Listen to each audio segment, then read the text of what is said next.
Hello, good afternoon, good morning for those watching from the other side. We welcome Pierre Alexandre Tremblay today. Hello, Pierre Alexandre. Hello. So it's the 24th live stream of the Music Hack Space today, and yes, it started only a few months ago, but we have done a few. So you are a Québécois, you're Canadian from the French-speaking part of Canada, and you've been in England for the past 15 years. Yes, Uh, indeed. In and Huddersfield. in Huddersfield. Before that, you went in Birmingham, if I'm correct. Yes, indeed. Did my PhD there, but a bit jet set because I was busy touring with my band as well. Okay, very good. Well, there was the Beast, which I'm not sure what it stands for, but they were very active in the early 2000s with a lot of activities around electroacoustic music. It's a Birmingham Electroacoustic Sound Theatre, still very much active, and it's actually broadened its horizon with live coding now and many, many things. But it is a beautiful loudspeaker orchestra. Maybe less rare these days to have loudspeaker orchestra. They're becoming more like with the 5.1 and multi-channel. There's more and more of these setups around. But a fantastic place. At the time, I went to study with John T. Harrison, who was a good composer and a wise man, and he was really helpful in my training. As I will hint at in the talk, I will hint at my amazing teachers. He was one of them. Great. Well, we're very lucky to have you today. You did a keynote recently for the SMC conference. Is it Sound Music Computing Conference? Is that Yes, exactly. Sound music yeah? computing. And I'll again, that's another one I will hint at in the talk if people are more interested in the kind of subversion of academia and subversion of relationships between technology and art. There is a few hints in there how they can work together in a beautiful mess, because that's what it is, a beautiful mess. And hopefully today's talk will be a good example of how that mess can be used for fruitful creative endeavors. Great. Well, this is exactly what we wanted to foster here. I mean, the keynote is fantastic. It's very rich of references and everything you've worked in, and you're a multi-talented musician. I mean, you're a great improviser, composer, bass player.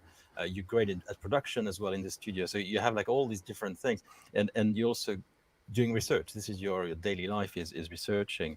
Um, so there's a lot of baggage and research and knowledge that comes with that, and when you put all of that in a half an hour keynote, it's very rich in information. And today it's more of a way to connect with daily practices of musicians, hackers, engineers.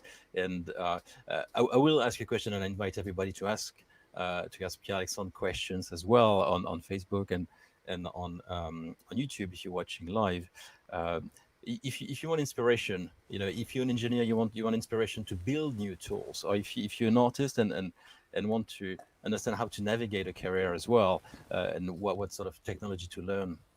Pierre Alexandre is a remarkable a thinker at the in between art and technology. So yeah, fantastic to have you here. You have prepared some materials, some product performances and the demonstrations as well. So I'm going to give you the floor and retreat if you're ready. I am ready, and there's plenty of spots in the talk if people have questions that they can interrupt. But the idea, I'll say what it is in a second. But the idea is that it's really a show and tell. So there should be ideas at the beginning, and then soon enough we'll get our hands dirty, and I'll demo the consequences of these ideas in 2, 3, or 4, depending on how much we go with questions of the instruments and how that's actually created a synergy between the instruments playing, improvisation, coding, and all of that. Great. Well, so if you're watching online, we are seeing your comments, and they appear there, so I can bring them up to Pierre Alexandre to catch his attention. This is how they show. James, bonjour, James. Thank you for commenting. So if you comment and we select a question, it will appear in that way. So without further ado, I'm going to disappear and leave the floor to you, Pierre Alexandre. So I've prepared a few slides because I tend to be a bit hyperactive in presentation and dense, heavy. I think Jean-Baptiste decided that we will give you the slides should you want to go refer to the number of things that are referred to in the talk. So playing the laptop, the bass, the studio, and the Sandbox number end. So I'm going to talk to you, like Jean-Baptiste did a very flattering introduction of who I am, but I think it's important for to understand where I come from, to seed the different elements. I won't spend a lot of time, but I need to give a few hints, and then we'll dissect the title together. So there are a few words, but each of them is heavy and important. And then I'll do commented demos, so straight away showing the various instruments with the laptop and the rest. And then we might talk about what's next, and as a sort of conclusion and invitation. So Tremblay, because I don't expect you to know who I am anyway.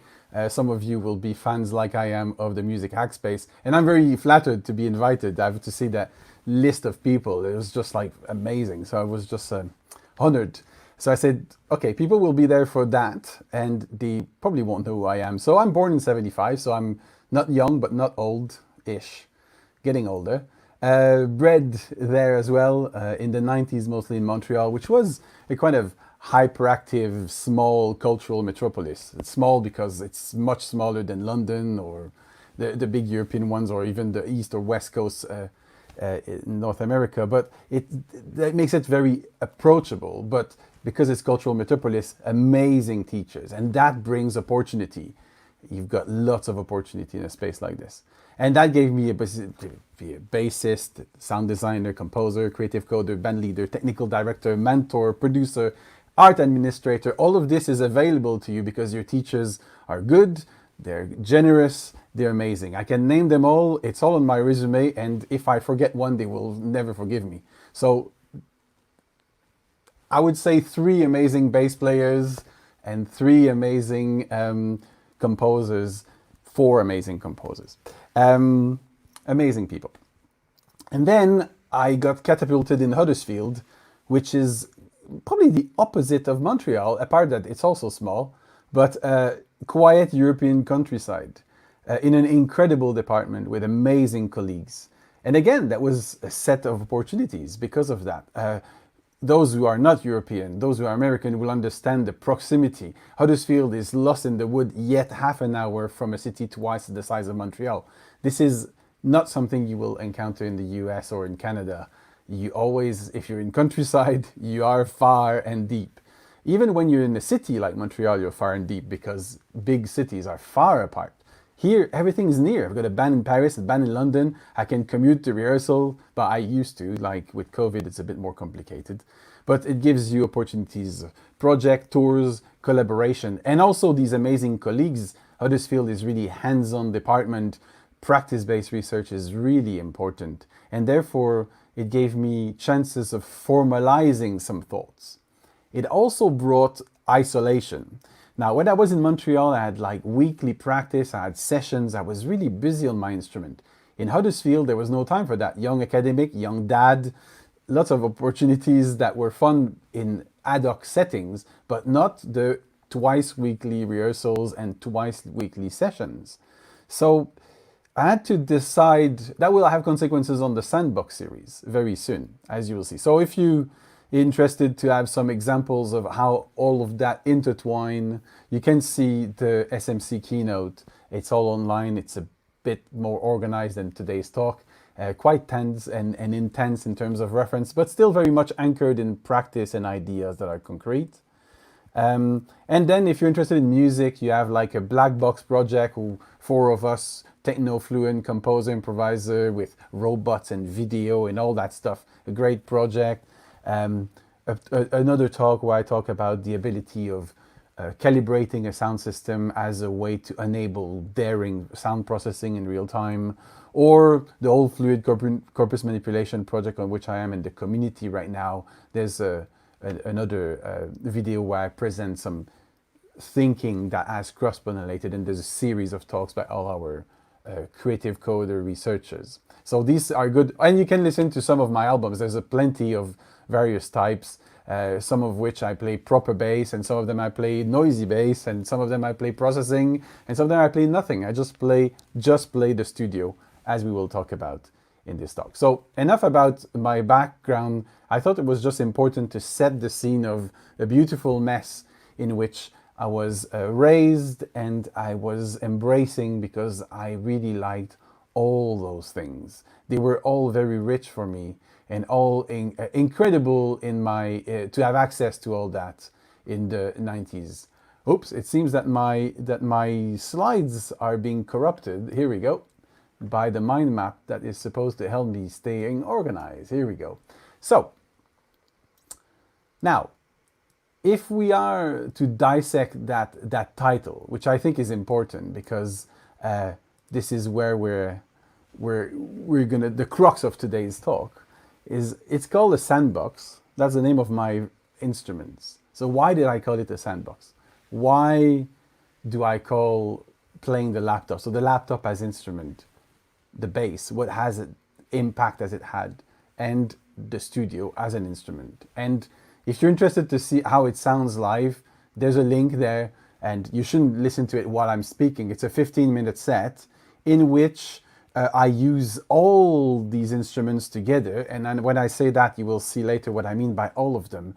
And I decided that today's talk would be something around what people ask me after the gig when they are not overwhelmed by the music itself. So sometimes people will just, I've seen somebody doing music, but some people are looking over the shoulder, say, what were you doing on that laptop? What were you doing on this? And I've got like a second camera which should show you the various things I'm touching while I'm playing. And I will try to go kind of completely candid and show you the problems of each of these instruments and my biases. And so in effect, what are my instruments and why did I keep them all? So, why Sandbox? As I told you, when I arrived in Huddersfield, from many rehearsals a week and many sessions a week in Montreal, doing my PhD, as we said earlier, jet set, but keep busy with my band. We had lots of projects and fascinating. I arrived in Huddersfield and I know nobody. I'm not known by anyone. So I have to play. I want to play.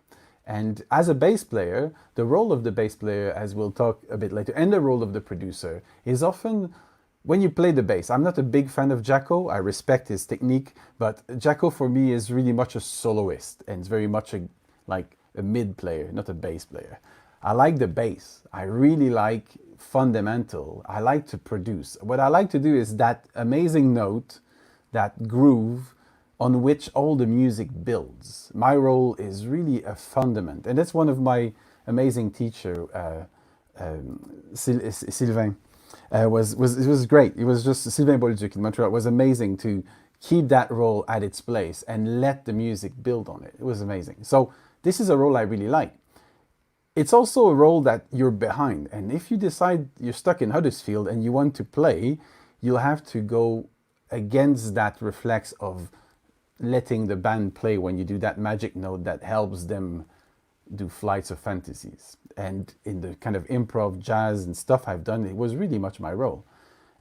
So how did the Sandbox reflection, the word, was that, okay, I'm going to go in front, I'm going to go on stage, I'm going to fight these demons of being afraid of being in the showman in the front. I'm going to embrace my inner Jaco, but not with his taste, with my taste. And what do I want? But I don't want to be like a spandex rock star.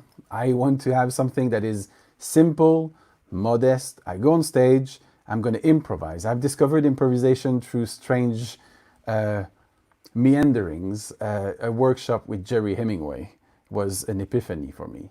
And it was amazing. It was just a timbral listening for once. And I said, okay, I want to present this. I want the risk. I want the negotiation with the laptop, with the bass. These are my instruments. So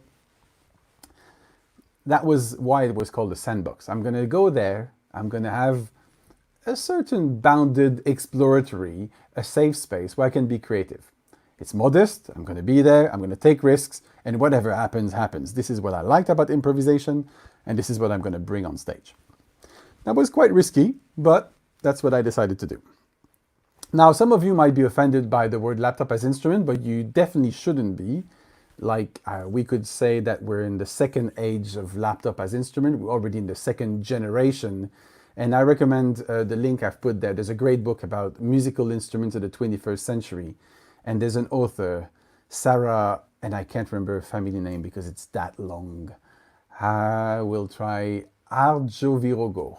I hope she's not listening, and if she does, I hope I didn't massacre her name too much. But she really has made a taxonomy or of what makes an instrument. And fundamentally, this idea, it's a counter idea of, there was a trend about 15 years ago. People said an instrument should be easy. And the problem with easiness is that when it's easy, everyone gets if it doesn't have room for excellency, if there's no room for virtuosity, it's really, really hard for musicians to embrace it.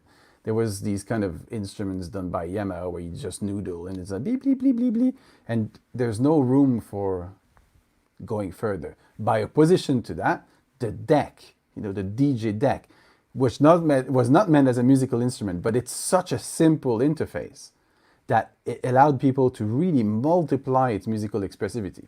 So she's done a great article there.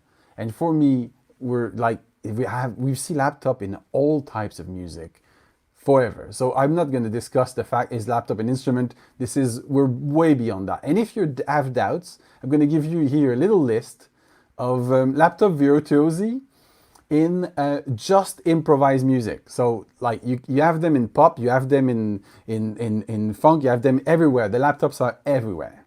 But let's just focus on the laptop virtuosi in free improvisation. And I've made 4 categories: solo, antagonistic, augmentation, so an instrument plus, this is what I'm going to show my stuff later, and processor. And these are amazing virtuosi, all of them. If you don't know them, I've put an example of each. And if you know them, you should continue to support them, because this is where we're at. We're at the age of critical laptop performance. It's not just a novelty thing that you see a laptop on stage.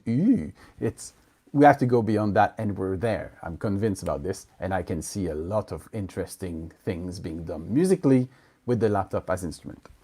Now the bass. I told you that for me the bass, the bias of the bassists being supportive, being the role, playing that beautiful note on which everything stands, it brings a type of earring, of listening, which is very much in line with a producer's perspective in the studio technique. So that's why the studio as instrument started to kind of gel in my training. I was always obsessed by so it started with the Beatles. My ear training was done through pop music. My parents listened to that music. And then for me, it was really interesting to see how the studio, with the ability to change sound perspective and stuff, how you were able to really multiply the potential of a simple idea or a song. And sometimes the song is just a small element of what makes a tune, in the pop world especially. So this idea of where the bass is just doing the right line that is needed, sometimes it's the foreground, very rarely.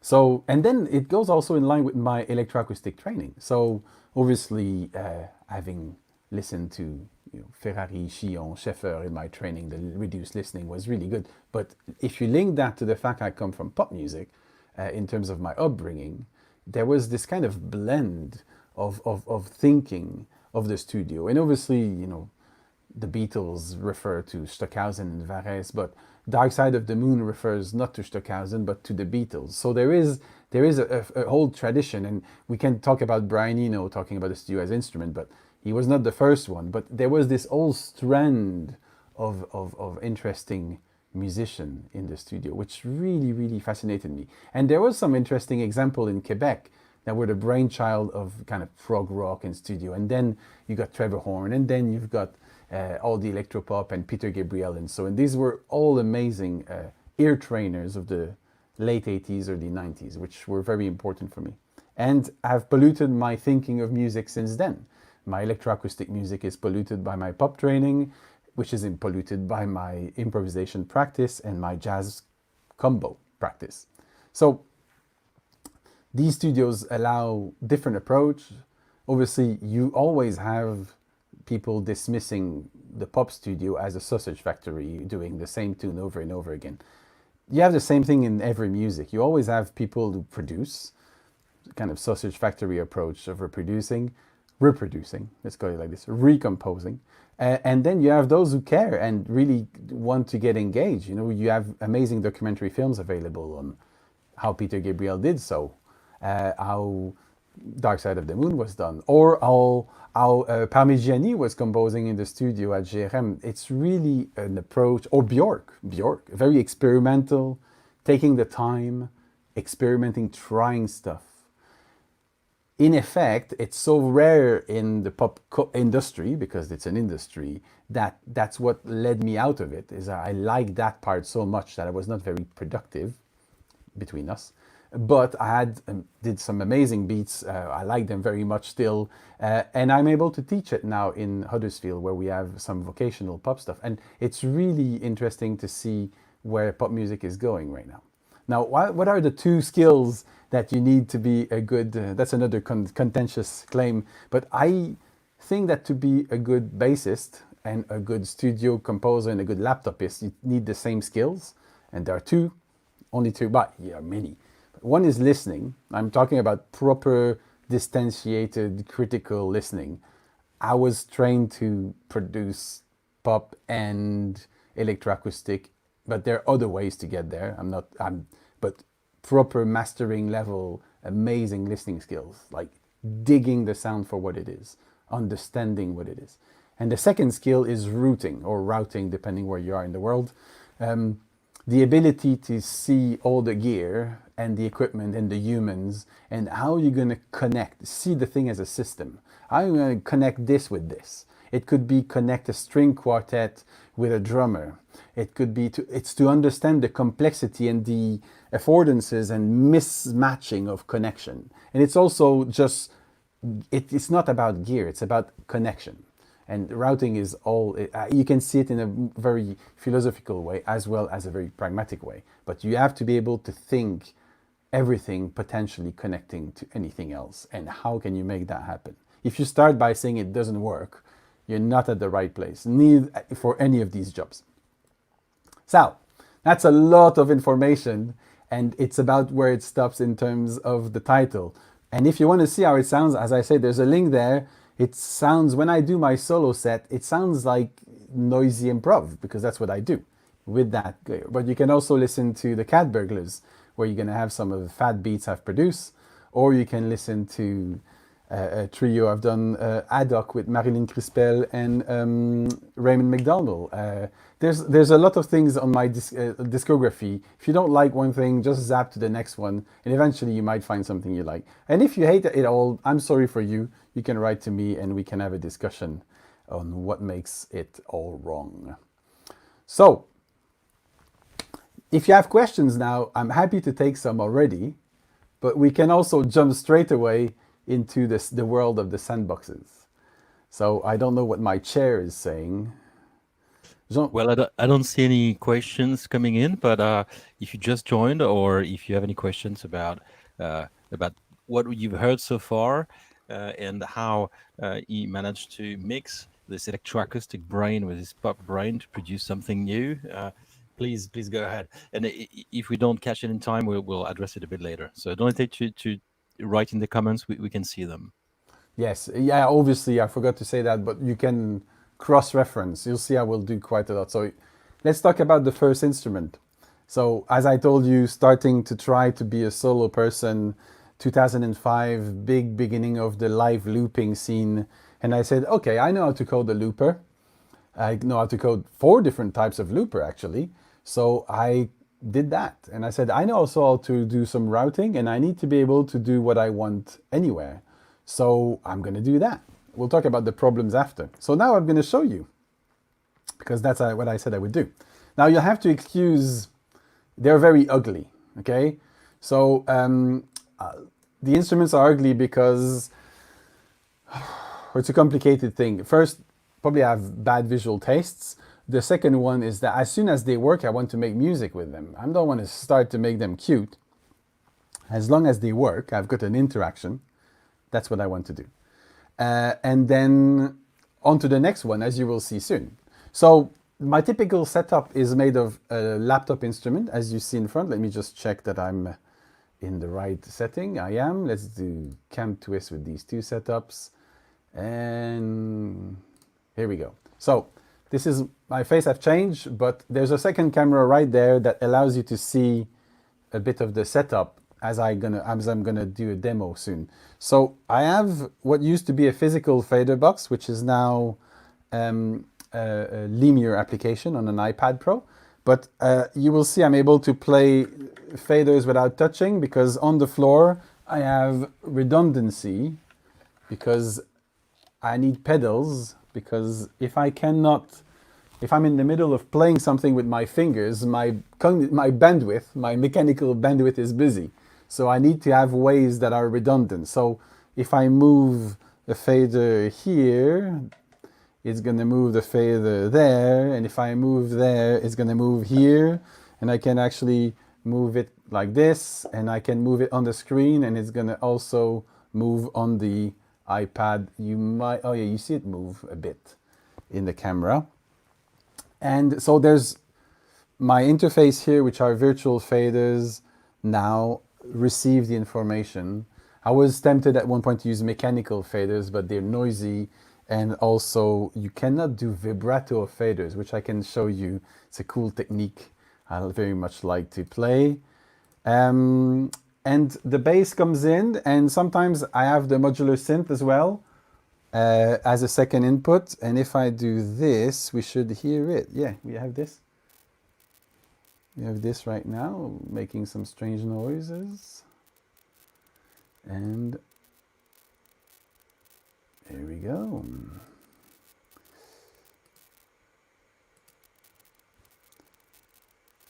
So that's the modular synth. And then there's the bass coming soon. So I will give it a little demo and hope it works. It should. And then we can talk about the 4 loopers, and we can have direct questions on this. And if there's no question, I can explain the problems of it, and then we can pass to the next one. There are 3 sandboxes and 3 examples of subversion. So that should bring us to the end with your questions, hopefully. So let's check if that sounds.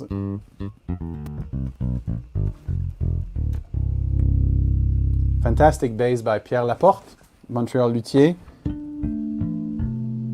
Almost in tune, should be enough. So I forgot to say that I often have what my jazzer friends like to call derogatory talent boosters. So the laptop is probably the best talent booster you can have, but I also have contraption that I'm stealing from the Prepare guitar world, and I really much embrace various methods of sound making. So I'll just give a few demos of the various loopers and see where it goes. So yeah, something like this.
So that was a typical example, not particularly well inspired, but here we go. That's what camera does to you.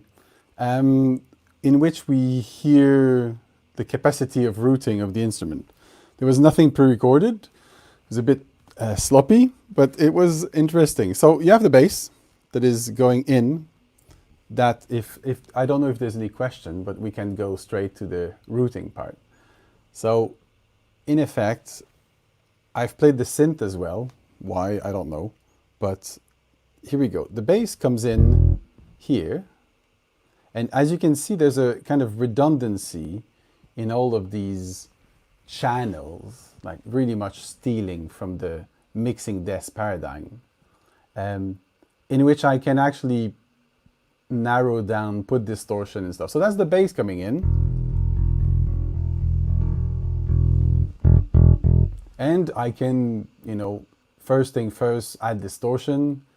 That's distortion that is very much at the input of the computer. So in terms of routing, it's after my volume pedal. I'll just be careful. Nasty, beautiful distortion from the world of digital emulation of analog distortion. And then there's a bandpass filter, which is very interesting on the bass, especially if you want to be muffy. You have to go a bit further. So. Pierre Alexandre, I don't know how easy it would be to zoom in. That's a good question. I think I can. Let me just try the technology. Here we go. Yeah, that's much easier to see. Yeah. Thanks. Yeah. So yeah. Oh yeah. And Jean-Baptiste, don't hesitate to ask questions like this. It's not a problem. So yes, this is now a filtered bass, but obviously once I've got a loop like this rolling, which is the full bass, I can actually just narrow the top end. And then just do a bit of distortion.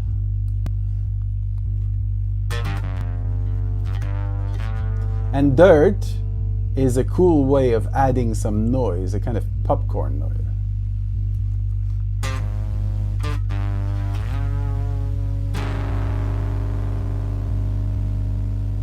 And that is fun. And then you have the amplitude modulation. So I was trying to do all the processes I could think of. Bandpass, distortion, amplitude modulation, which can be as low as this. So you get a low frequency and a full width here.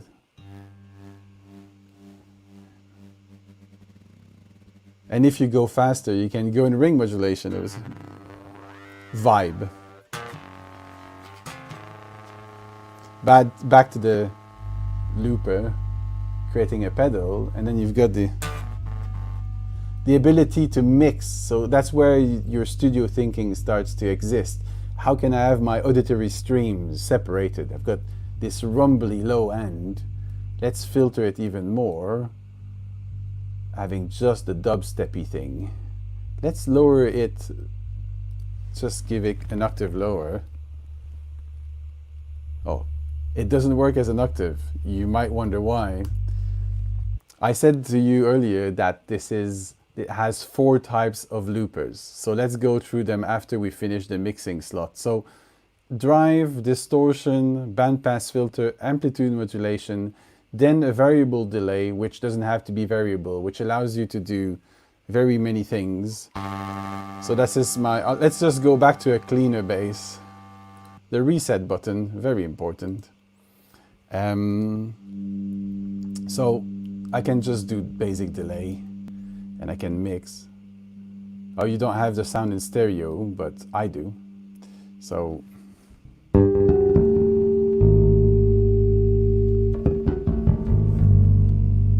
but what I can also do, because my stereo delay, I can also modulate it. So let's try to see the width.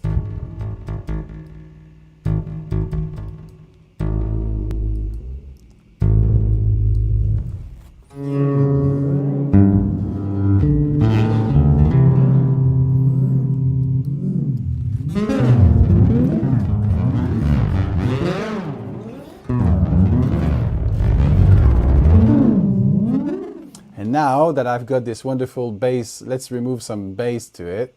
Go in the top, add a bit of drive.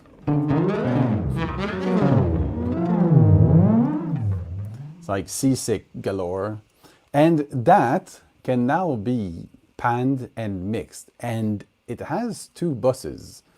So one bus that is the recording bus, and all of them have got that, in which you can tap either the input after the processing before the fader or after the output. And that allows me to send it to all the loopers. But the loopers, as you can see, go through the same mixing mechanism and also have access to the bus. The other bus here is a kind of badly coded amplitude follower, which allows me to key some elements or, ducking and compression and stuff like this. But it's not working really well, but it got this dirty sound. So you can see there that I've got this seasick bass, and I can loop it. I can loop it in my time domain looper. Let's use one of them.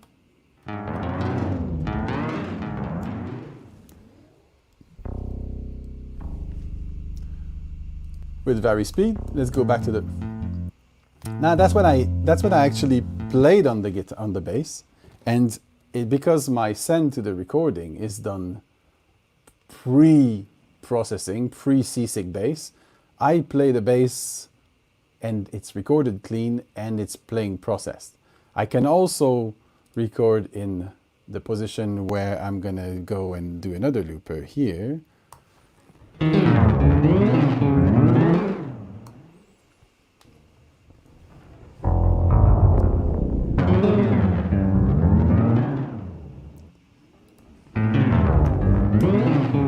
So that looper is now, as you can hear, recorded the seasick bass, and therefore it's post. And I can play with this routing and create some crazy feedback of processing. So this is the original bass. And this one I can also send in the process now as my post mixing, like this. And this goes into the delay.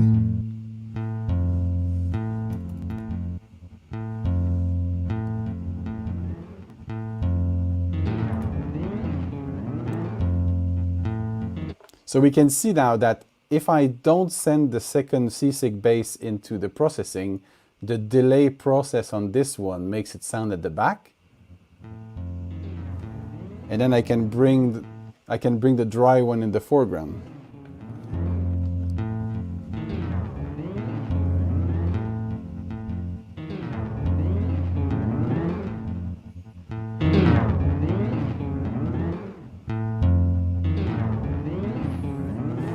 Now, this is not the most inspired example, but it gives you an idea of the power of this thing. The second type of looper I have, so two of these ones. The next one is a spectral looper, which is literally just doing a phase vocoder, saving every frame of FFT and then being able to vary speed and transpose it. And because the resolution is low, it doesn't transpose down very well. Is it still playing? Yes, it is.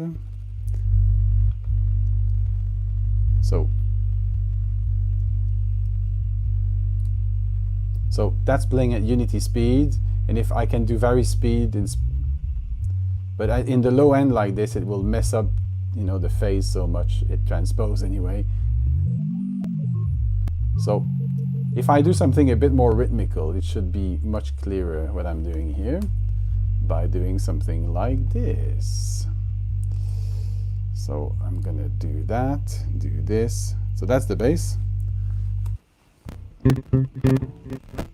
Oops, I've got some interesting processing going on. Oh, yeah. There's some CPU spikes. Here we go, that's much better. So, I'll just do that as a demo of that looper. Here we go. And obviously the filter's on.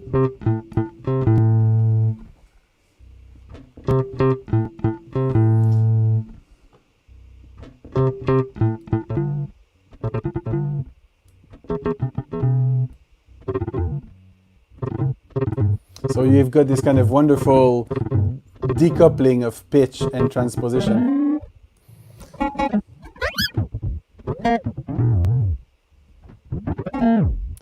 And as you can see, with two fingers on this hand, I can actually play the speed and the transposition separately while I'm doing something else on the real bay.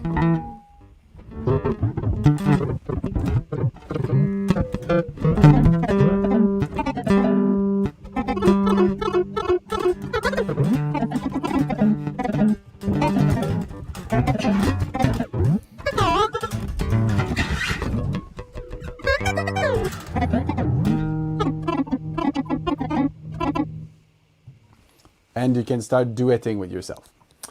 The final type of looper I have on this is this, which is a very cheap recycling of a granulator, which creates each grain at attack level. So right now it's playing randomly, but if I remove the attack player and I give it no transposition, you can hear it play like this. If I put autoplay,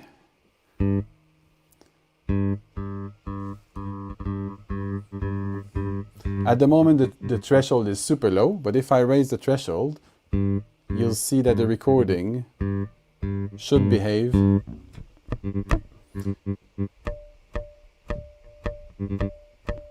so I can vaguely feed every grain by something.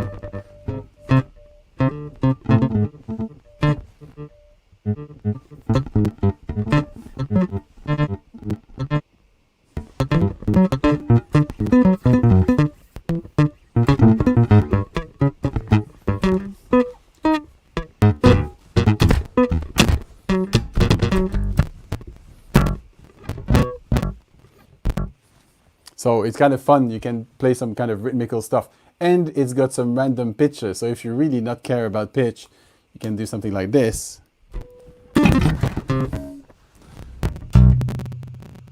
Oops, I think we still have some routing issue. Max is not happy with the real-time processing. Let's try it like this and see how it goes.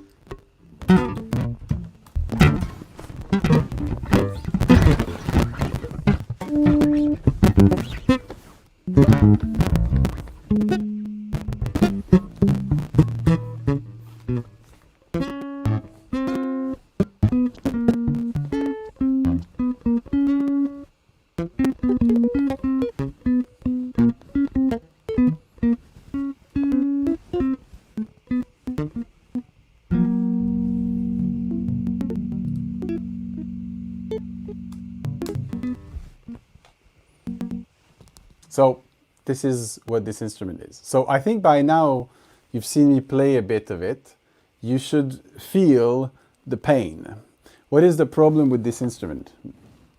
I will close it. No, we'll just shut it. Is it a good time to bring up a few questions? If you have questions, now is the good time. I will just raise my issues first, and then people can actually agree or disagree with the question. So the first thing people will notice is that it's slow to feed the beast. They're loopers, and I've got to feed them. The second thing is it sounds like the bass. It sounds like whatever I put in. And these are two issues I had with performing with it live. And from these concerns will emerge the design criteria of Sandbox number 2. Questions? Right, so we have a few. I'm going to bring them up. So two of them are quite similar. By James Bradbury, he's asking, what are your 4 methods of looping and how did you decide that one method was different enough from another? Good. So 4 loopers, as I said, the time domain one here, which is literally just sampling, and then I had to code an object to make it proper, but it's literally like a sample delay. You sample a file, it's a buffer, and then you play it at varied speed, like you would with a tape.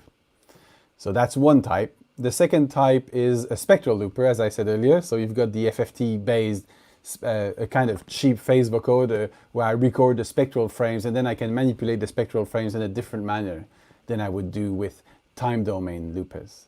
That's quite geeky answers, but that's the only way to explain it. So this is kind of phase vocoder stretching. This is more like tape stretching. This fourth one I didn't talk about, I will talk about in a second, but this is the delay one, which is in effect just recording grains per attack, and then you can play them in a given order. That makes it a looper, but you can also play them randomly. So it's a chip granulator slash looper. And the fourth looper is literally like the bus pedal digital delay. This one, a variable sampling rate object, which you can actually record over itself. So if I just give a little demo of this one, I shut everything, obviously. I go here, I go there. This is the delay. So that's the instrument. I go here. Oops. So far, so good. If I do this, and I lower this, and I put the feedback to 1, I can actually just... And then, if I lower the speed,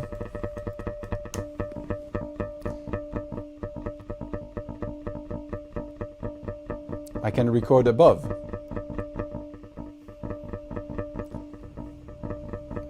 Like the good old bus digital delay, cheap, changing the sampling rate, which allows you to change this, and then you can go back to the original speed, and then suddenly what you recorded at the right speed is twice as fast. So it's this kind of basic delay. So that's the fourth type. Okay, so a related question is, how did you decide on the different looping methods and why did you choose them? Going back to my ear is the prison. Each of them has got a different sound. Each of them has got a different behavior. So if I'm about to make a looper instrument, I couldn't decide which one I wanted, therefore I chose all of them. That's the kind of 4 families of looper you can think of in 2005 running in real time. There's not that... I could have coded my phase vocoder differently, but the fundamental principles of how you can loop a signal, that was about it then. So that's the way I went for it. It's just, I can have it all, so I'll make it all. That's why routing and mixing became so important. Having multiple... I'm not forced to use all of them. Right now they're all looping, so it sounds like...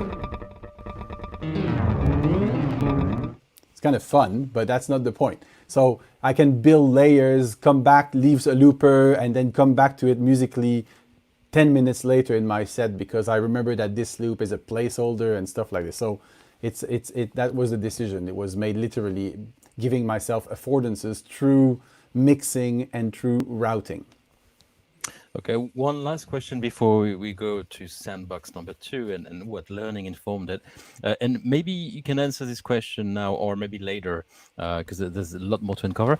The question from Nicholas is, do you strive to control most of the environment during performance, or do you sometimes delegate tasks to the computer? That's a very good question. So, yes, I actually never delegate tasks to the computer in this one. But as I said in my conclusion, that's a good question, a good segue. So let's quit this guy and go to Sandbox number 2. As I said, it's slow. And therefore, that was one of the 2 problems, let's call them defining features of the instrument. So I said, how can I solve this? And as I was solving this, I started to miss the problems of Sandbox number 1. So the first thing I did is to have the ability to have both sandboxes running in parallel at the same time, to be able to actually keep Sandbox number 1 for its qualities not being neither positive or negative, it's defining qualities, and against those build Sandbox number 2, which add other qualities. I was not able to solve both problems because one brings a mindset, musical affordances and mindset, and the other one brings other affordances, other mindsets, other ideas. So I was inspired differently. And when I was playing only one, I was so missing the other one. So I said, okay, let's have both then. Why not? So the first thing I did is the fact that it was too bassy. I created 4 types of resonators. They're not really resonators, only one of them is. One of them is a spectral Conway, so it makes a spectral analysis and it creates a Conway game of life between, it's an idea that Scott McLaughlin and myself had, and there's a paper there if you're interested in the geekery, but it makes these kind of chords that remind you of the spectrum. Another one is a phase vocoder, a bit like the spectral looper, but instead of looping, it just goes like scrubbing like a madman on each speaker separately. Then there's a spectral peak there's noise coming in, and it takes, depending on the envelope, will take the loudest peak of your spectrum and keep that one up for longer or shorter depending on the time envelope you give it, but it just creates a kind of resonance that is really ample. And then there's a wave bank, so it's a delay that is tuned on the note with some kind of restriction of which octave you're in. So that was a way to make it less bassy. I'll demo them one after the other later. And then there was another mechanism to make it fast. There was a mechanism of presetting, including the ability to save preset in real time, and an audio analysis stream of my bass that could be mapped to any of these things. And these things were all the resonators, but they were also two complex granulators. One of them is a granulator that can have grains up to many seconds. You can have envelope of panning of your grain and all the kind of stuff that I was missing. Because some people who do granulation have a very clear idea in their head that a grain is never bigger than this. I said, no, that's all like artificial taxonomy. A grain is what you want it to be. And if you want a grain to be 2 minutes long and perfect, it's called a looper, but it's still, if you think of a looper as a granulator, suddenly you have new affordances. So there's no reason why a granulator cannot be a looper. The reverse, if you have a sequencer of granulator, instead of triggering sample, you trigger presets of granulation, you can make some exciting things, and I'll show you them in a second. So that was the things that I needed to control quickly, either by making presets before the gig, or as I was jamming and playing, getting to a space saying, oh, this is preset number 5 now, I want to keep that, and then 2 hours later or 2 minutes later coming back to that setting after I've messed up with all the rest. So I'm going to give you a demo of all these features, but I'm first going to play a little, very little. So the colors are even more offensive on this one. More importantly is because it never was finished. So this is offensive color settings number 1, but it needs to be that clear because these needs to be able to copy. These are the two granulators. Oh, another thing I found out is that when I was playing, sometimes I had a good idea, but I couldn't record it in the other patch. I said, oh, I've got to be able to recall the past. Like I do as a musical improviser, I practice the bass. It doesn't show necessarily when I do that, all that noise, but practicing note bass and being able to play in harmony and being able to catch an idea by someone and make variations on it. When you're on the laptop, catching the past is hard. So these at the top are circular buffers that record the input of 1 and 2. And then this records the output, because sometimes you're responsible of the good idea that you want to resample. So I'm recording my input 1 and 2 and then my output, which I can copy to my granulators. And then I've got the 4 resonators, which I will demo first. And then a few more gizmos here that can control. So let's start with the first demo, which if it doesn't crash, because this is an old version of Max, as you can see, we should be happy. So one of the preset number 7 is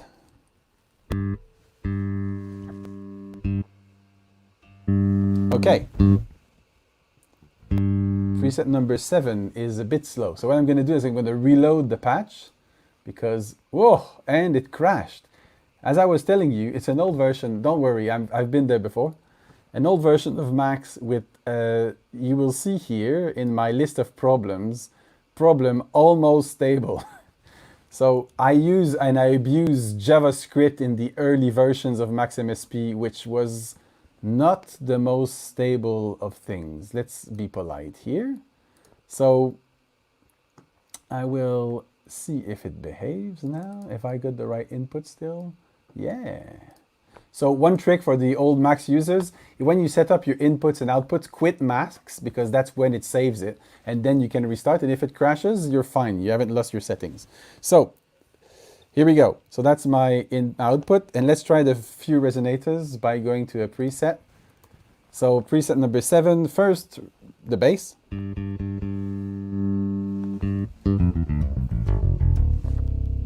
Oh, that bass sounds so good. I wish... every day I practice to be as good as worthy of playing these basses. Anyway, so bass number 1, resonator number 1, spectral picker.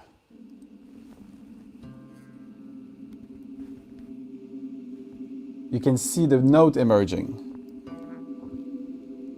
You probably hear from my microphone the source. If I put it in a bit,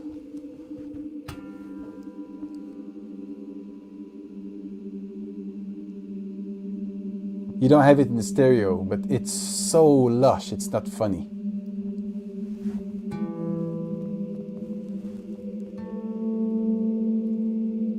So that's for a slow setting, and you can have a much faster setting with very quick attack. This is what you can hear is happening actually.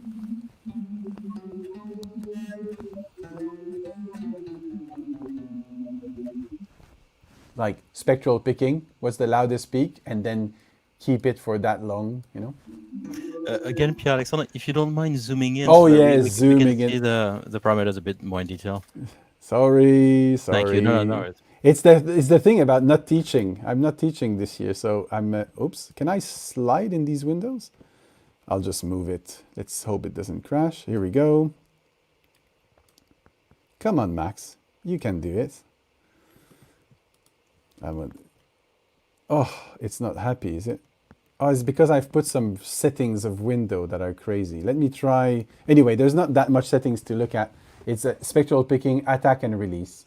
And then the wave bank resonator is this idea of a delay that is tuned on the inner pitch. So at the moment it sounds like this, but if I play notes,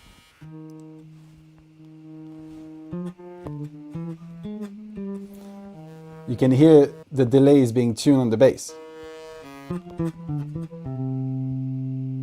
And because it's compressed, if I keep a note, it crossfades to the tune.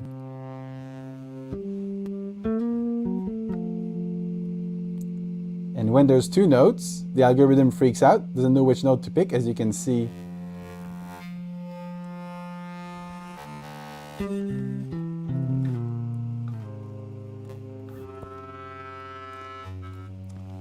Now, that's two of resonators. The third one is, if I manage to get my window to behave, let me just remember how I coded this thing. I will open the settings that are hidden. Here we go.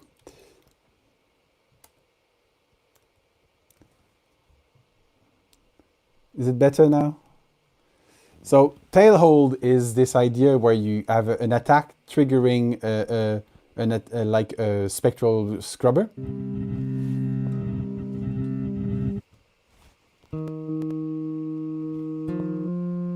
So if you just do a note, it makes this infinite thing, which is great.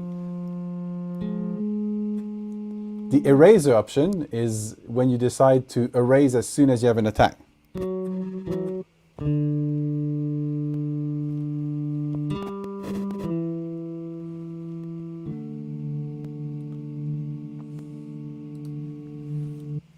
And finally, the spectral conway I told you about, which at the moment must be seeded like a madman, so I will just reseed it.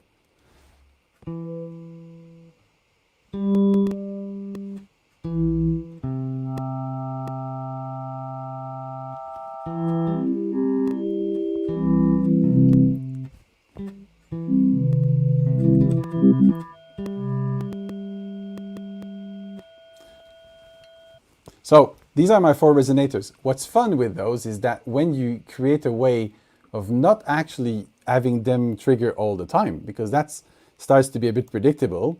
So you can have the 4 of them switched on and have 2 presets here. I don't know if that's going to work. Oh, no, it's not connected. I can have 2 presets here. I'll do them by hand, where the resonators are connected, but then I can decide if they are connected to the network that triggers their change. So let's do that like this. Up, and...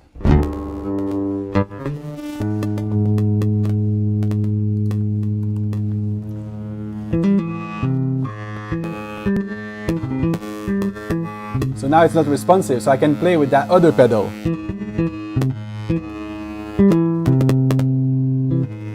And then I'll trigger them.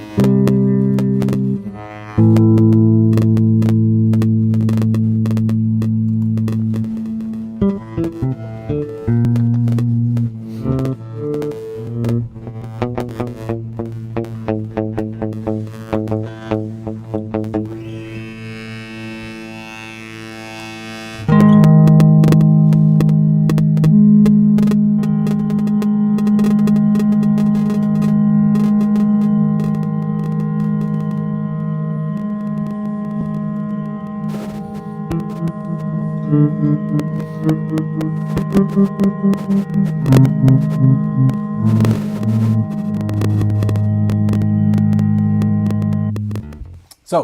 as you can see, you can create pedals, you can create resonators, you can play with the concepts, and this is all available through various mapping. Everything I've played so far, like that big power chord I've just played right here, which I want to use, I can send to the two granulators, which I've just done now, and I can listen to those granulators by just playing them like this. This is the chord, and I will just remove this and hope it's gonna stop crackling like mad. So the grains are 4 seconds long now, so they're too long. And then you can make the grain frequency higher, and then you have a granulator and you can make it wider. Let me just go like this, and then like this, and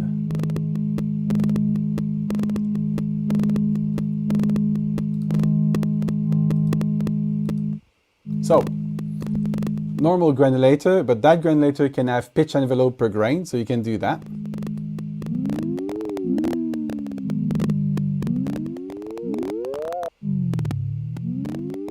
You can have different envelope, different transposition, different panning, different spread, different randomness. So it is quite a powerful one, especially when it doesn't crack.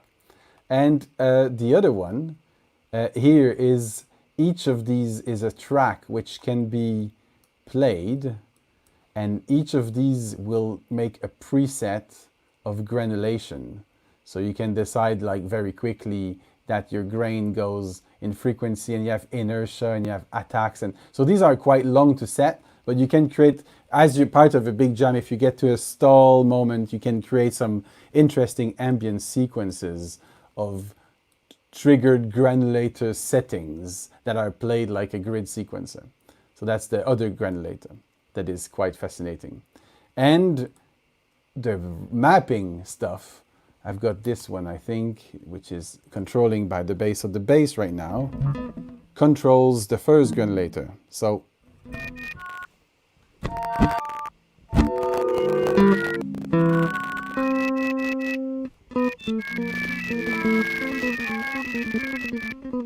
and if I mute the bass, I can just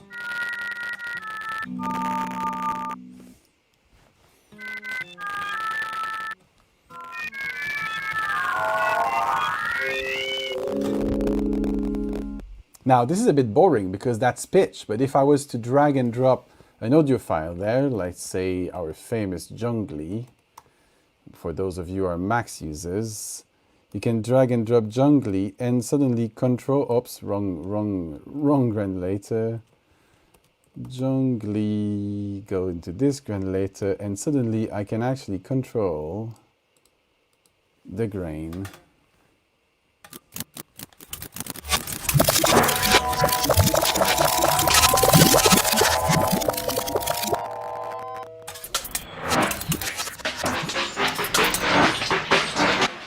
So it's kind of fun because you can become very chaotic, and depending what you feed in, you can have a modular synth, so it's quite of interesting to see.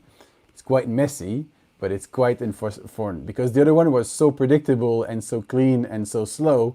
This one is my chaos generator, which is always very good fun. I could take some questions on this if we think that there are some, dear chair. So I don't see much question. We had some comments. R.I.P. John Conway. Apparently, he passed away due to COVID. I didn't know that. So a few rest weeks in back, peace. yes, yeah. Yeah. And another very interesting comment, which is that Alexandre has finished his digital literary bingo with the word affordances. So I think you did tick a lot of boxes today, naming a lot of names. Giving a lot of names. So thank you, Alexandre, for making these jokes. We don't have questions, but because there's a 20 seconds delay, we can expect to have some more happening a bit later. Or if you want, you can move on to the third one because we still have some to cover before we conclude. But oh yeah, it's true. Time flies, eh? Okay, so let's just the rest is easy because I can give shorter demos because the principles that are kept. So the same, as you can see, I'm using the same setup. Here I've got different pads. That's quite important to talk what's common. Everything is common. In effect, he doesn't like the word affordances, but all my my skills, my motor skills, my reflex, my cognitive grooves are there on the bass. I've practiced the bass gazillions of hours. I'm practicing on this laptop now in the gazillions of hours too. So the idea of having a similar interface for my instrument gives me places where I could actually go quickly, fetch nuanced performance ideas, which is quite important for me. That's why Sandbox number 2 was built on Sandbox number 1's interface, and then suddenly having both available at the same time became quite interesting. Sorry, I'm going to load the other patch while we talk. So that was quite important for me to keep as much as possible of the kind of detail of mapping, even if the fader might not map. The fact it's the same size, I can grab it. I know that if I grab it in the Barry mode, I can do tremolos like this. I don't know if you see that on the screen, but you can see that actually I should do it on the fader that you see on I'll do it on Sandbox number 3, master fader. So you can see the master fader here is being trilled. So trills or vibrato.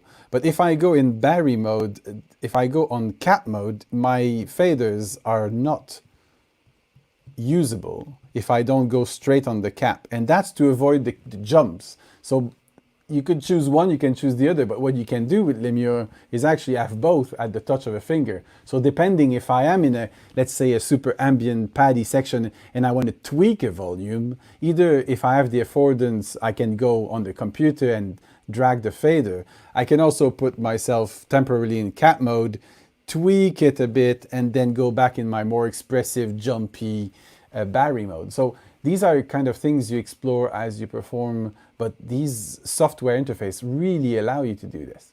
Now, as I was saying, let's present this guy.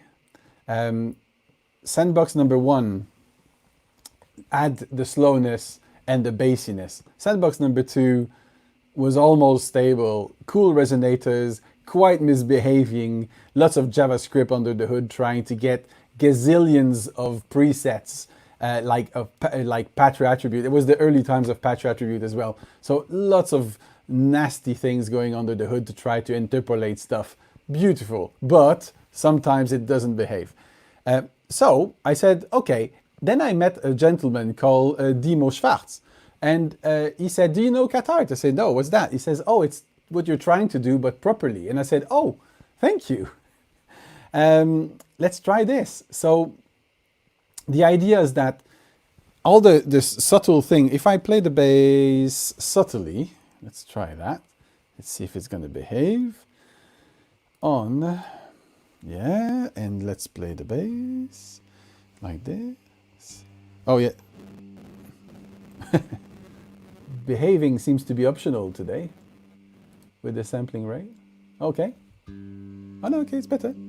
Here we go. So if I play the bass, you will hear, like most bass player will do that, most guitar player, most string player, you know when, depending how you attack with your finger and where, you can have like very multiple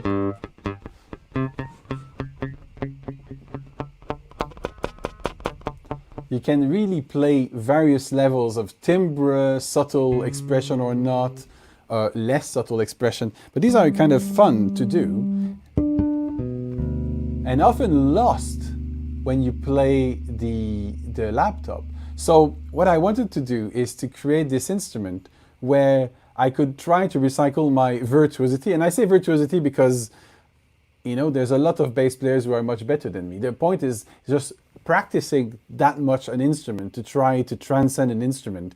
Do I really want to do that on faders? The answer is not really to do that level of thing. Is there a way for me to recycle that level of timbral, subtle amplitude modulations I'm doing to the computer processing?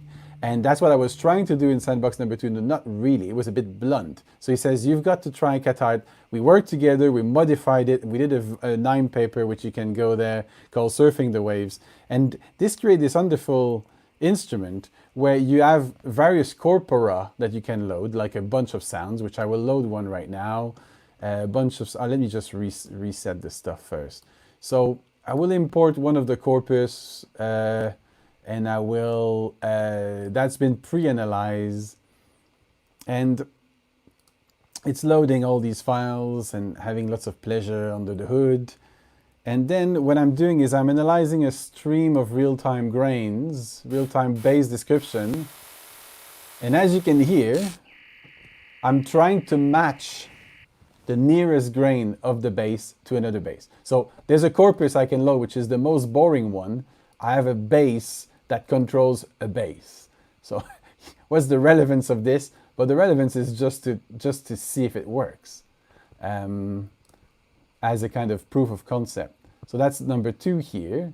And I can actually just decide, okay, I'm going to match my energy and my pitch in equal, and my loudness, or just, yeah, the energy and loudness are similar. So pitch or note number. So note number, energy, and a kind of timbral descriptor. And this is what I'm playing. And if I play with that instrument, oops. Oh, and obviously it doesn't work because it's been analyzed at 44.1, and because of video, we have to run at 48. So, but this, you have to trust me, but you can hear it, it's parallel. It's just this transposed by a minor third.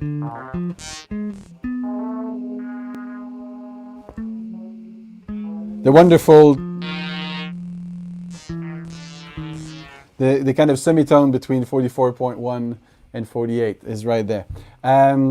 So what's more interesting is when you try to control with the same parameters, energy, AC3, and note number, you try to control a corpus of modular synth.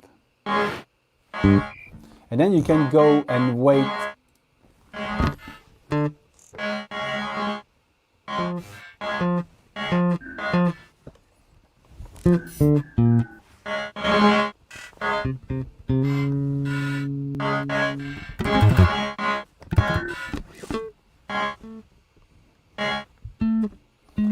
It seems to have a mind. It seems to have a mind on its own.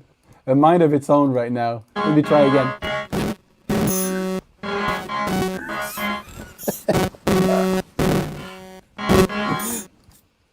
It's I think the computer doesn't like to be opened that long with that many switches between things. It's kind of funny.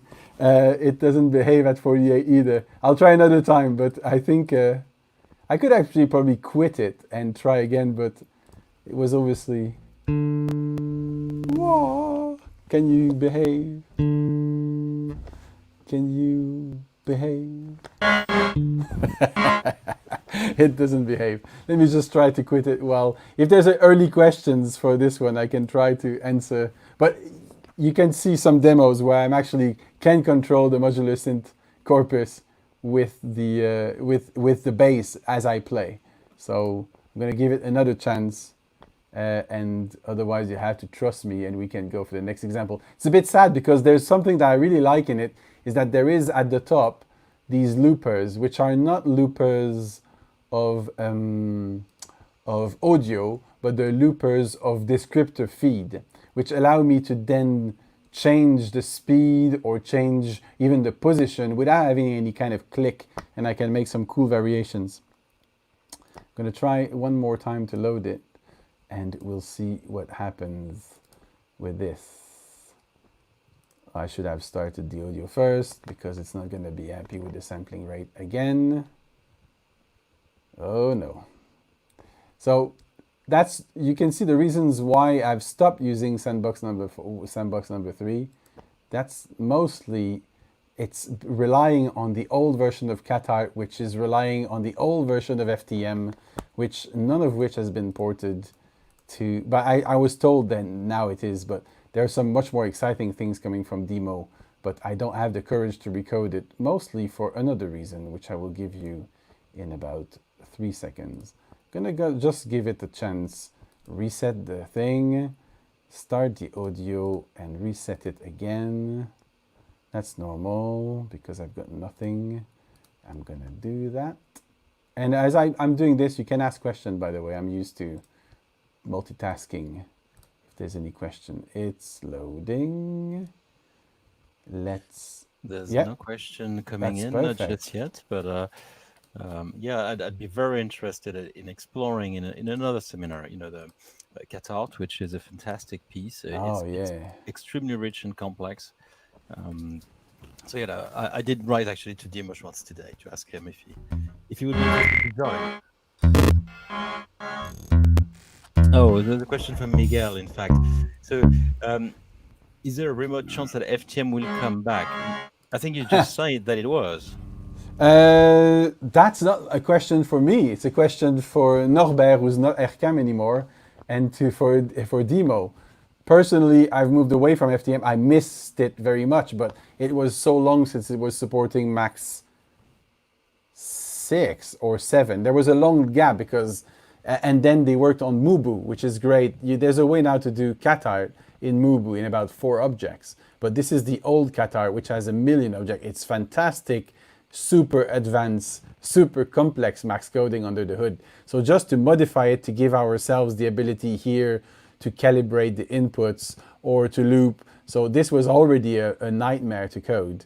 And without Dimo's help, I would have never done it. But what was my real deal breaker with Sandbox number 3, that even when it was still working, and it was working earlier today, so I should get it to work now, but is that all the dependencies we just talked about, we all talked about also the deep depthness of the code.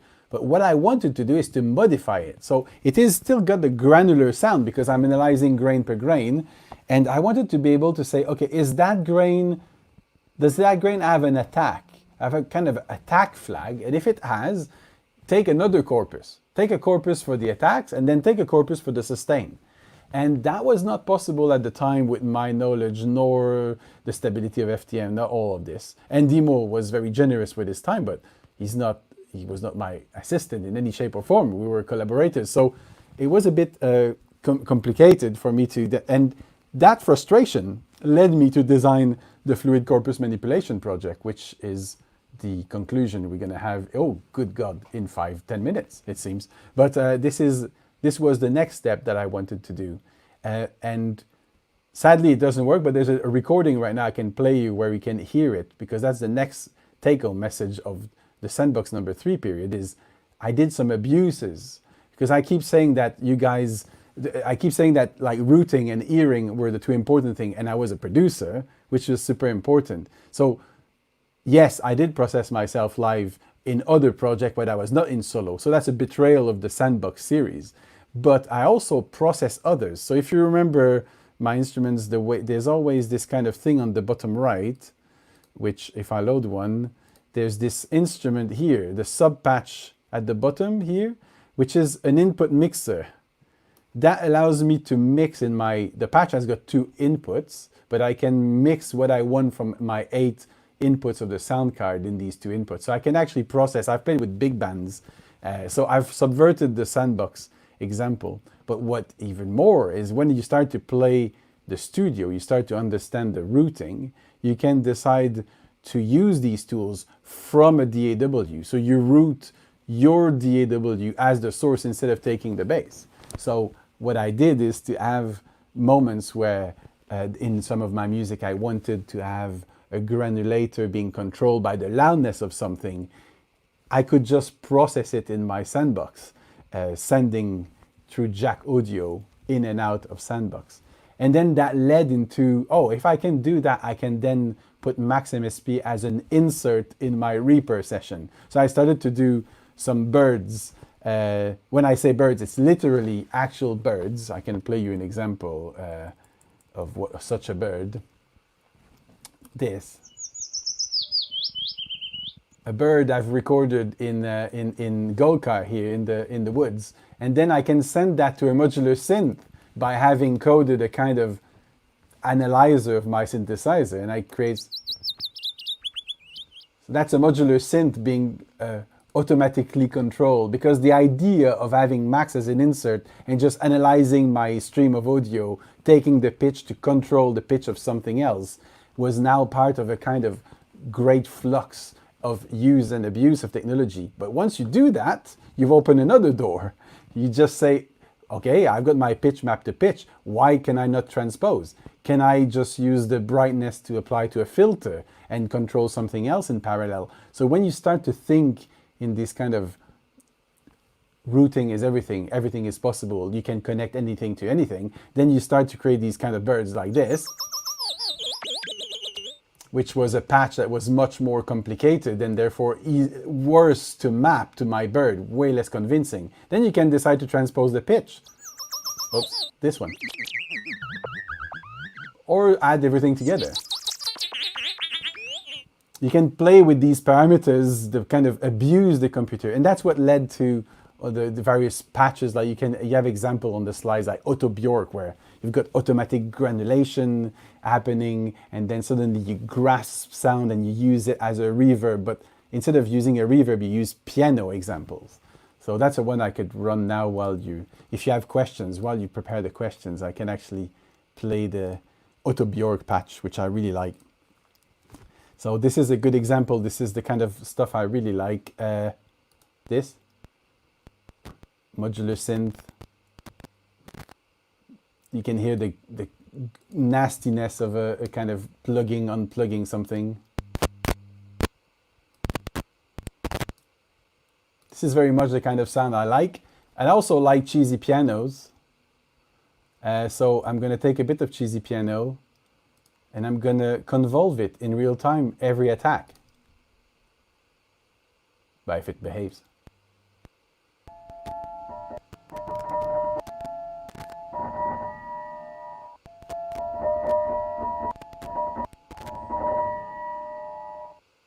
So you can create a kind of, that's the kind of glitchy things that Bjork would do.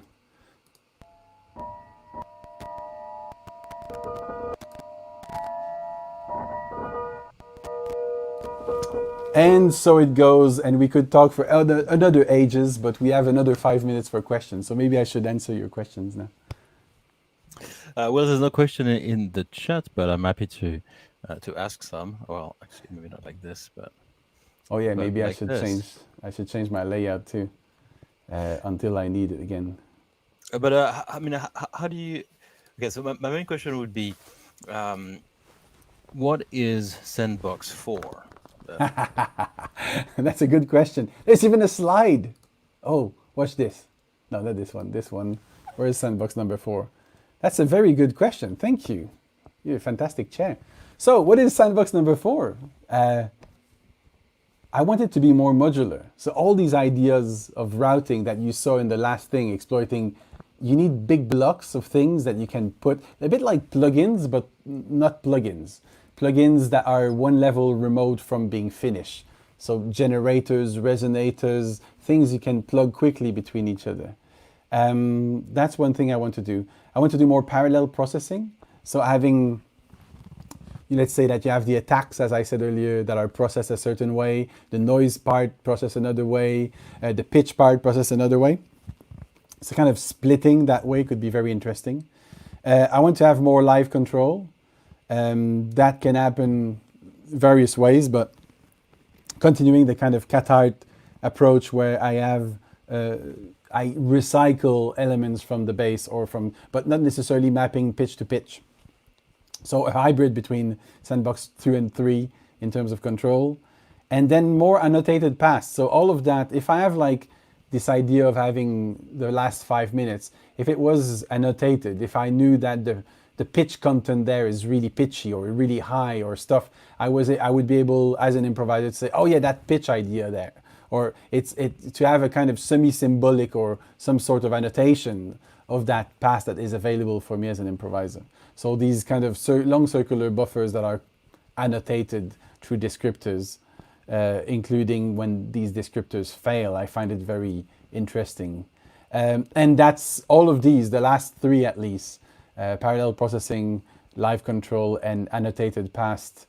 The live control through machine learning, obviously, quite easy to do. these days. So this is what has driven the idea of the Fluid Corpus Manipulation project, which I'm full in, and with many of the collaborators I've named earlier.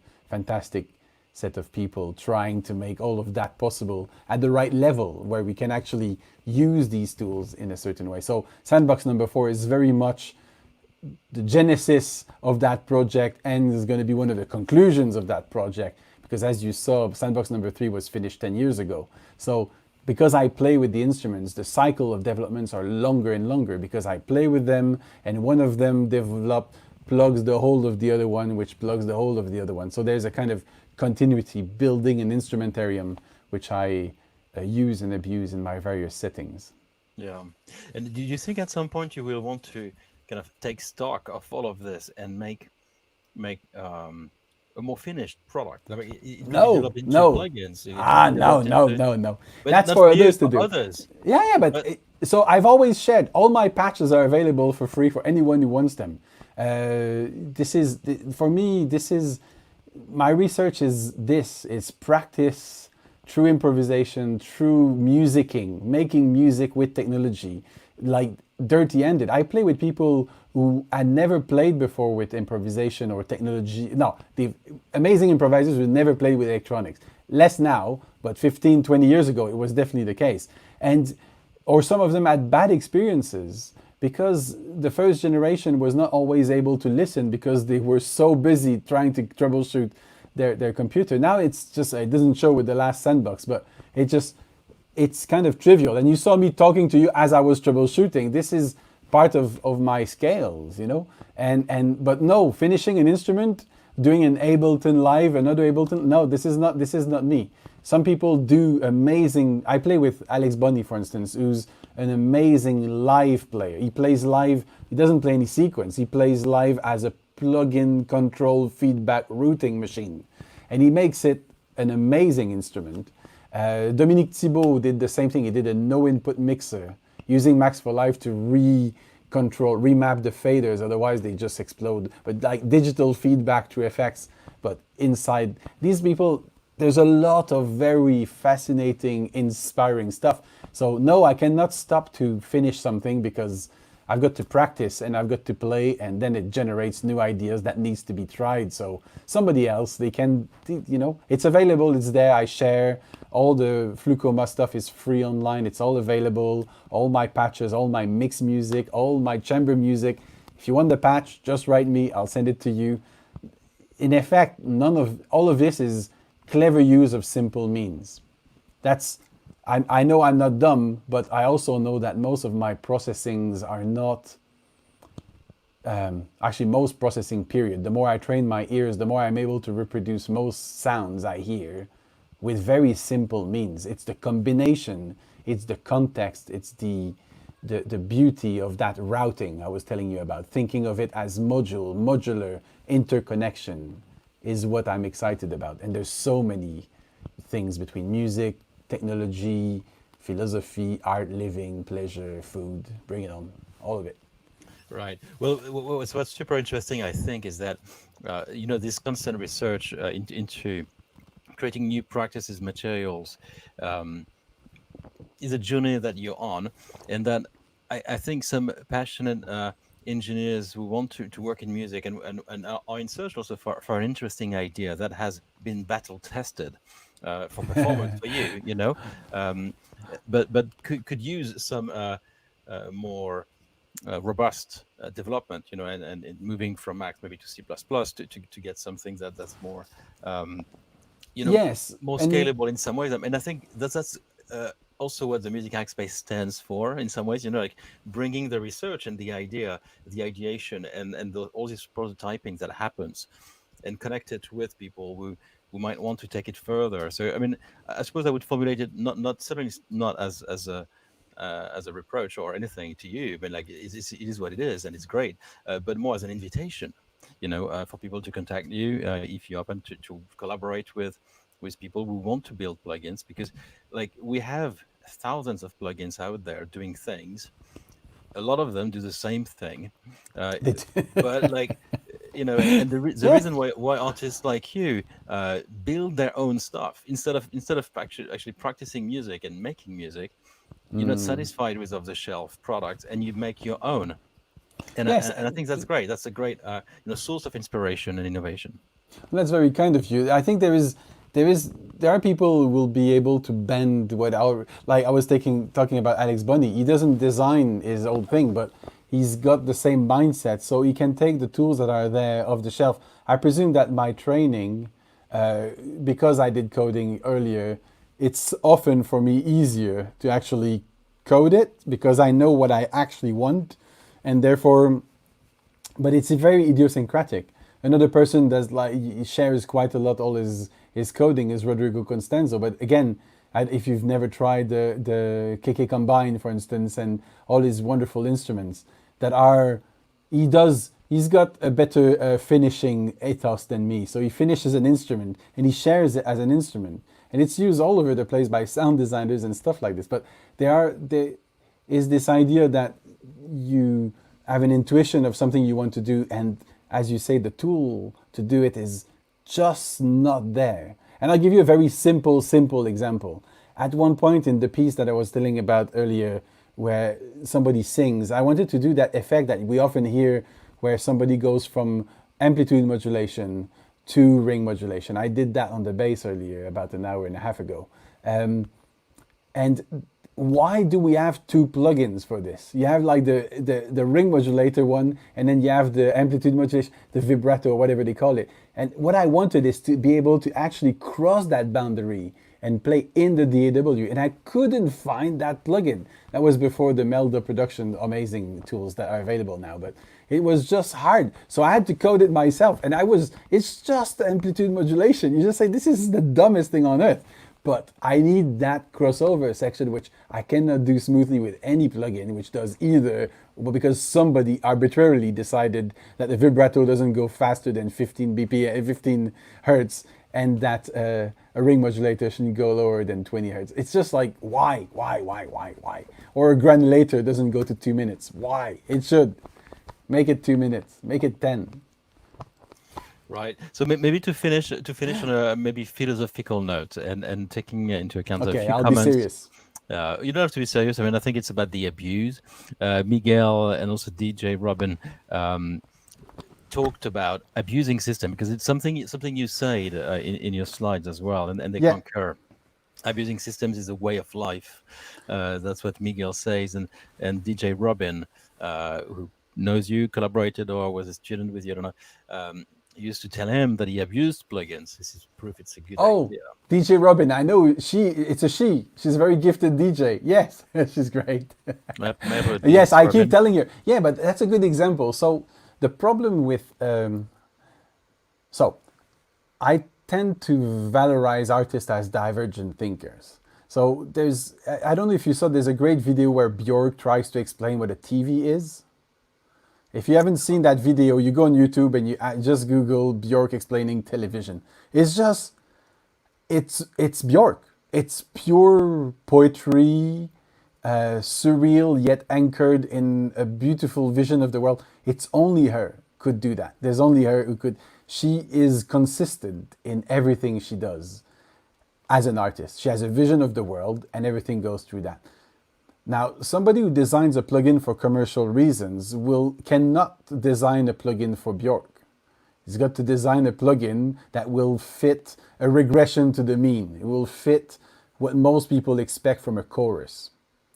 But if you remember well, the Cycling 74 people did the Plugo series. Do you remember those? I do. There was one called the generic effect, which was, in effect, chorus, flange, phaser in one plug, because that's the same thing.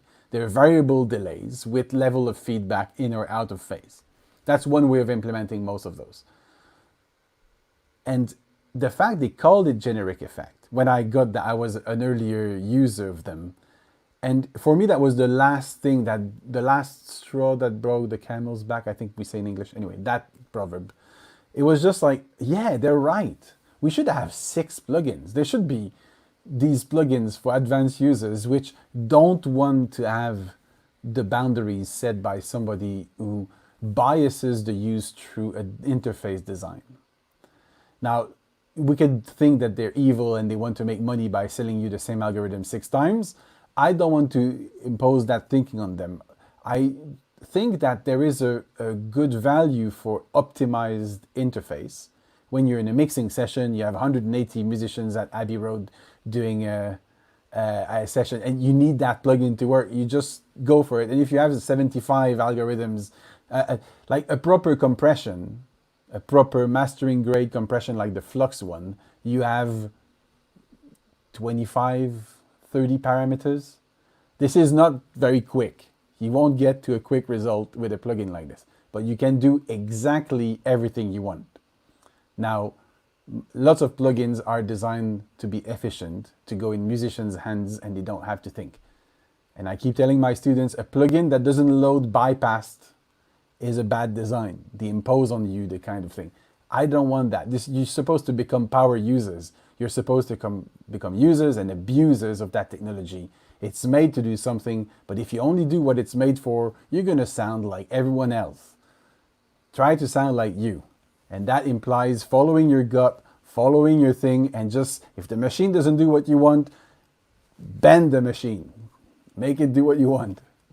This is great. I mean, I hear two things here. One, advice for the artists to actually lead a career and find their voice by abusing the system, but also an advice to the engineers to design systems that allow this as well, that have constraints that are easy to overcome. And this is exactly where, like, if that's what I talk about in my keynote, and this is exactly what the Flucoma project is about, like finding that interface.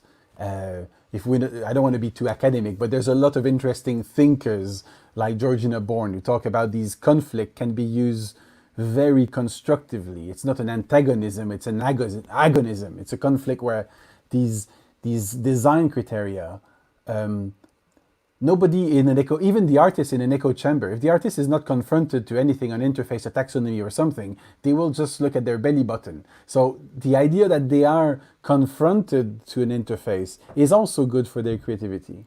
Pushing back against something is good for creativity. So I think it's a win-win situation when you have people in the middle talking about affordances and limits of interface and algorithm design, by one of them trying to make it do something and the other one trying to understand and also trying to make it do something else. Everyone's got their intentions in there and all of them are good. Let's be optimistic about the world, and in the middle trying to understand the other with empathy. What are you trying to do actually? Both ways is useful for everyone. And I believe in this. This is what we practice daily in our lab, or we try anyway. Great. Well, that's great concluding words. Thank you so much, Pierre, for this very generous presentation today. And I look forward to seeing Sandbox 4. DJ Robin is also asking if there will be more sandboxes. So yeah, Sandbox number 4 is coming. Sandbox number 4 is coming. Slowly. That's great. As a counterpoint to this presentation today, we do have a presentation on Thursday with Jérôme Noël, another native French speaker, but from Paris this time, who was the you disappeared from there, so let me change this. Jérôme is the head of software at Amplify, so it's division of Focusrite, and he worked on collaboration. He was the CTO and co-founder of Homeforce. Homeforce did Home Studio and also a lot of plugins. So in his 20 fantastic years building, plugins. The Quad Fromage, you might remember. Yes, I remember that. Yeah, that's a good example of divergent. Their vision on reverb was completely nuts. That was great to have that plugin. Although that's great to know that you heard of them and use them. Jérôme has developed his own thinking about design, about UX, and considering the users, etc., and the design of those, and also designing for mobile, which is another very interesting topic. So we'll talk about this on Thursday, and I hope many of you will be able to join us. And but it's all about you now. So thank you very much. The Flucoma project is very active. You have people working on this with you. And there's an email here, info@flucoma.org. If there's any engineers out there who want to get inspired get access to Or get access. musicians, you know. Musicians, of course, yeah, either, and contact Pierre Alexandre. We will share the sandboxes, and I really hope that engineers will pick up the challenge of creating new instruments that are more positioned in what you've been using and developing for yourself for the past 20 years. Thank you. I hope so. Great. Well, thank you everyone for following this 24th live stream of the Music Hackspace. And if you are inclined to follow us, you will be notified for the next live stream, which is Thursday. All right. So thank you very much. And I will see you next Thursday.